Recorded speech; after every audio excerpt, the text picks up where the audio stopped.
Muito boa noite a todos. Hoje nós estamos estreando aqui no Bom Dia um programa voltado especialmente aos cuidados da saúde física e mental.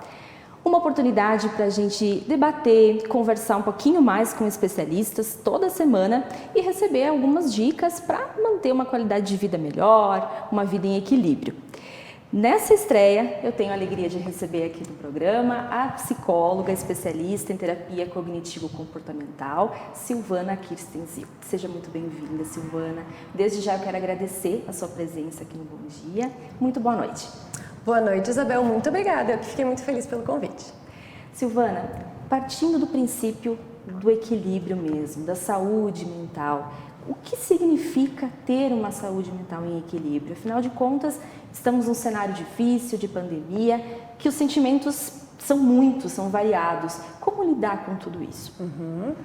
Então, é fácil a gente imaginar que saúde mental é sempre estar bem, saúde mental é estar feliz, saúde mental é não ter problemas ou emoções ruins, né? E não é isso. Saúde mental, muito pelo contrário, é a gente poder aceitar e acolher as nossas emoções ruins, muitas vezes, e saber manejá-las, né? Ou seja, pessoas que têm uma qualidade de saúde mental, elas têm problemas também, elas também têm emoções que não são tão positivas, que não são tão gostosas de sentir, mas elas sabem manejar com estas emoções, a partir de uma aceitação destas emoções, de forma gentil, de forma compassiva, que a gente possa desenvolver estratégias para manejar essas emoções. Então, como você falou, né, Isabel, a gente está passando por um momento de pandemia, um momento ainda, né, de distanciamento social, um momento de insegurança, de dificuldades econômicas, crise financeira, enfim, uma iminência da gente poder ter perdas ou da gente adoecer. Então, frente a esse contexto, seria um desajuste de saúde mental a gente se sentir bem o tempo todo, né? Então, nesse momento é esperado que a gente se sinta, por vezes, numa oscilação de emoções, né? Por vezes irritado, triste, por vezes sentindo-se à vontade, tranquilo, enfim. É um momento natural da gente ter oscilações de emoções aí. Certo.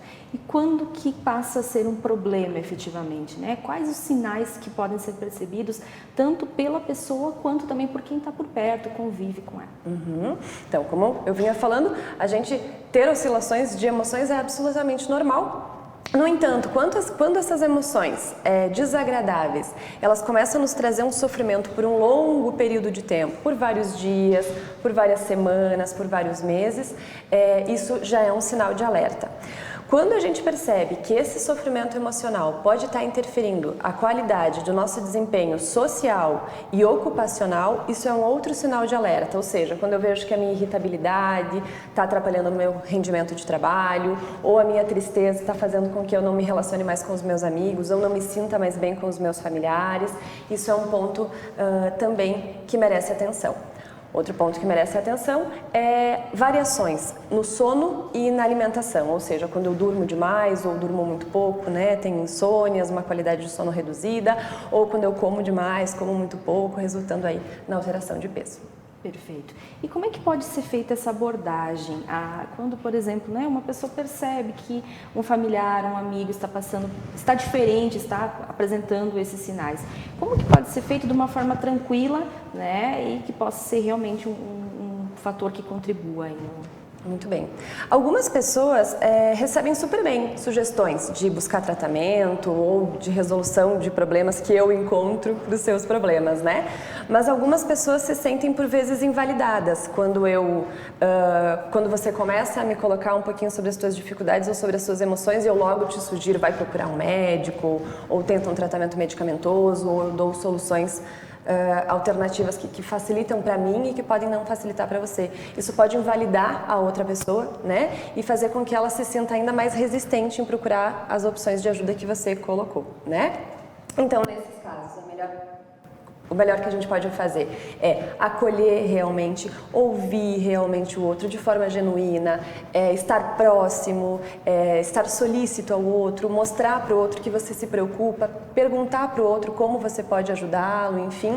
E então, depois de muita escuta, depois de muito acolhimento, talvez sugerir que essa pessoa procure ajuda profissional, né? Geralmente, a pessoa vai ouvir as tuas sugestões, vai estar aberta para o que você está falando depois dela se sentir escutada e acolhida, né? Então a escuta e o acolhimento acho que é o melhor caminho aqui. Com certeza. Silvana, a partir do momento que a gente ingressou nesse cenário totalmente diferente de pandemia, né, há mais de um ano, tudo mudou tanto na rotina, as pessoas precisaram se adequar tanto. E em meio a tantas mudanças, essa questão do próprio comportamento, desse distanciamento, que ele é importante, ele é essencial, sem sombra de dúvida, mas ele também provoca aí uma preocupação, né, pensando no futuro, em relação às relações. Como é que você visualiza esse cenário aí no futuro, a médio prazo? É importante a gente sinalizar que a gente está falando de distanciamento social e não de isolamento social, né? Ou seja, o distanciamento exige que estejamos separados fisicamente, mas a gente precisa manter contato. As relações sociais são muito importantes para qualquer indivíduo, né? Então é muito importante que a gente mantenha o contato por telefone, de forma virtual, enfim. A gente sabe que durante a pandemia houve alguns grupos que foram mais prejudicados, né? Então, as crianças e os adolescentes, eu compreendo que foi um grupo bastante prejudicado e que, como você coloca aí, né, de resultados, enfim, a médio, longo prazo deste isolamento social, desse distanciamento social, é difícil a gente precisar, porque nunca houve uma situação assim, né? Mas a gente sabe que as crianças e os adolescentes, eles precisam muito do convívio social para o seu desenvolvimento global, né? Então, que bom agora que a gente voltou às aulas, que bom que as crianças estão podendo, os adolescentes estão podendo ir para a escola, isso nos ajuda muito. Outro grupo que teve algum prejuízo foi o grupo dos idosos, né? O pessoal da terceira idade, porque além deles terem sido um grupo de risco para o Covid, né? Então eles ficaram em muito isolamento e eles não tinham tanta facilidade com os meios virtuais de comunicação, tanto quanto os adolescentes e as crianças, né? Então foi um grupo que ficou muito em isolamento.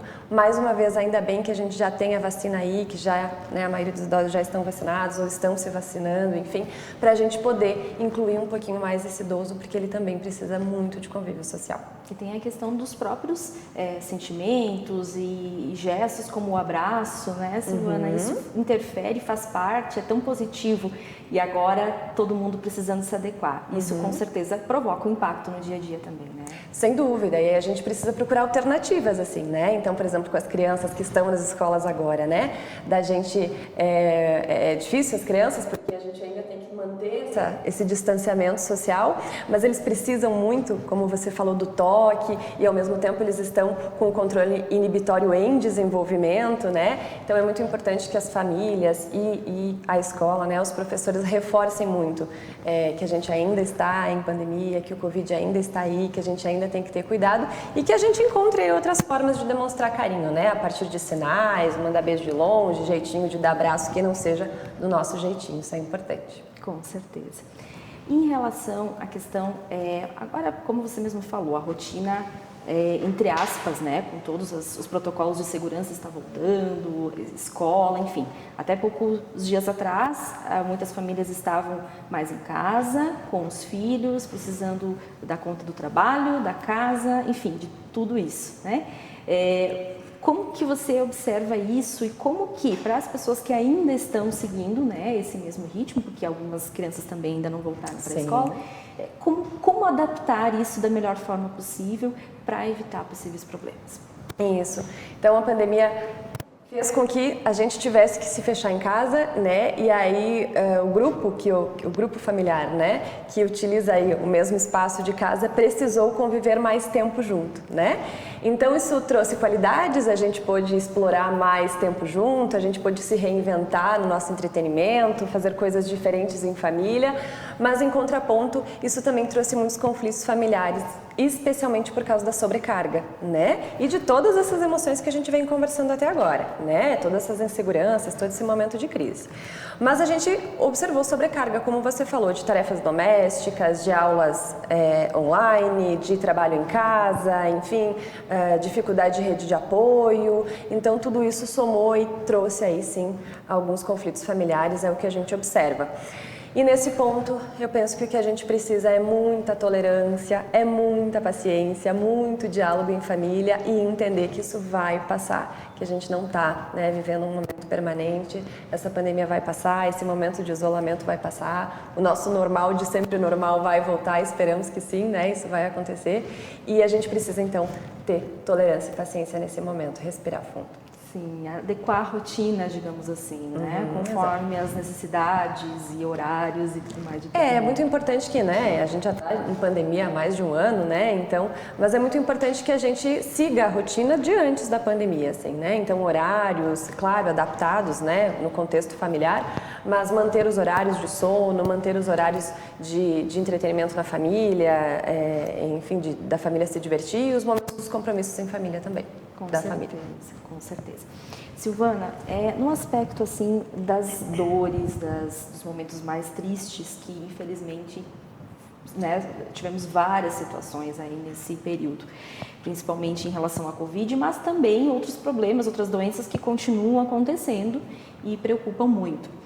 E a questão do luto também precisou, digamos assim, de uma adaptação, algumas situações que aconteceram.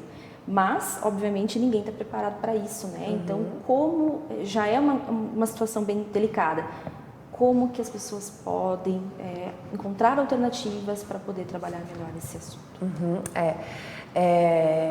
O luto é um momento muito difícil, né? O luto é um processo de adaptação à perda de alguém querido, né? E a pandemia, então, nos trouxe diversas perdas, enfim, e o fato da gente ter tido uma perda por causa da pandemia e a gente vê que o nosso vizinho também teve uma perda, daqui a pouco o nosso amigo teve uma perda, isso proporciona uma revivência, assim, das perdas que a gente mesmo teve, né? Então, é um momento de viver o luto de forma muito difícil, como sempre né? Mas esse momento, talvez ainda mais. E também o fato da gente não poder fazer esse ritual, assim, né? Por causa do Covid. Esse ritual é muito importante para fazer a elaboração do luto, né? Então, uma das sugestões que a gente faz é que se faça algum tipo de ritual, né? Não exatamente, talvez, com o corpo presente, se não for possível, enfim, cada caso é um caso, né? Mas que se faça algum ritual, nem que seja online em família, ou se alguns familiares puderem se reunir, fazer uma oração, enfim, cada um com o seu jeitinho, né? Mas fazer algum ritual de despedida, uma carta, enfim, né? Aí, isso é importante. E o luto é nada mais do que a gente esperar, né? Que o tempo nos traga essa aceitação em relação a essa perda, que a gente vá se adaptando a isso. É um momento de tristeza, sim, é natural se sentir triste, as emoções que a gente falou lá no início, querer ficar mais isolado, enfim, é importante que a gente respeite essas emoções e viva esse luto. Se eu sinto desejo ou vontade de falar sobre a pessoa que eu perdi, se eu sinto vontade de olhar fotos, enfim, eu preciso viver esse momento para que isso também passe. Com certeza. Bom, e em relação de um modo geral, assim, eu gostaria que você me desse umas dicas para as pessoas que estão nos acompanhando, da rotina mesmo, né? Nessa rotina diferente que a gente está vivenciando ainda, desses cuidados que precisam ser seguidos, o que você diria para manter a qualidade de vida, para auxiliar? Lembrando sempre que o físico, ele está ligado diretamente ao mental, uma coisa está ligada à outra, né, Silvana? Então, preciso cuidar de tudo nesse momento. Exatamente. Então, como você disse, a gente já foi conversando aqui, questões de rotina é importante, de manter horários, manter rotina de sono é muito importante, né? Horário para dormir, horário para acordar, enfim.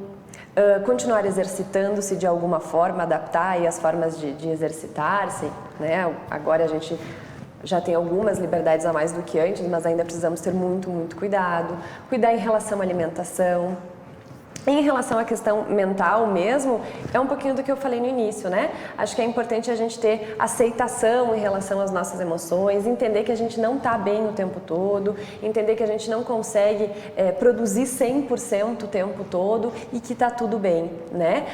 Não se trata, quando a gente fala de aceitação, não se trata da gente passar a mão na cabeça ou se contentar com o que tem, mas é o fato da gente conhecer, né? Ter um autoconhecimento a respeito das nossas limitações e das nossas dificuldades e enfrentar os desafios com essas limitações e com essas dificuldades, sabendo dessas dificuldades, né? E ajustando aí as nossas expectativas em relação a isso. Acho que isso é um bom passo para uma saúde mental legal nesse momento de crise, de pandemia.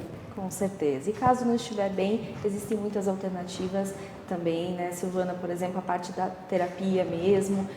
A própria terapia passou aí por uma adaptação, Sim. digamos assim, nos modos do atendimento, né? Precisou se reinventar também nesse sentido. O atendimento online está aí, é uma realidade. Penso que é uma realidade que a pandemia nos trouxe e que vai ficar para sempre, né? Porque funciona, é muito legal, enfim. E realmente a busca por atendimento de saúde mental aumentou, né? Devido à pandemia, a gente observou que alguns casos de pacientes que já tinham algum quadro de dificuldade de saúde mental se agravaram em alguns casos, né? Outras pessoas iniciaram aí algumas dificuldades de ordem mental e, enfim, a psicoterapia, atendimentos médicos são excelentes alternativas para isso também. Nós estamos chegando ao fim, então, do programa Equilibre-se dessa semana. Eu gostaria de agradecer a sua participação aqui, Silvana, no programa. Eu que agradeço. Seja sempre bem-vinda para retornar. Até a próxima edição. Cuidem-se, fiquem bem.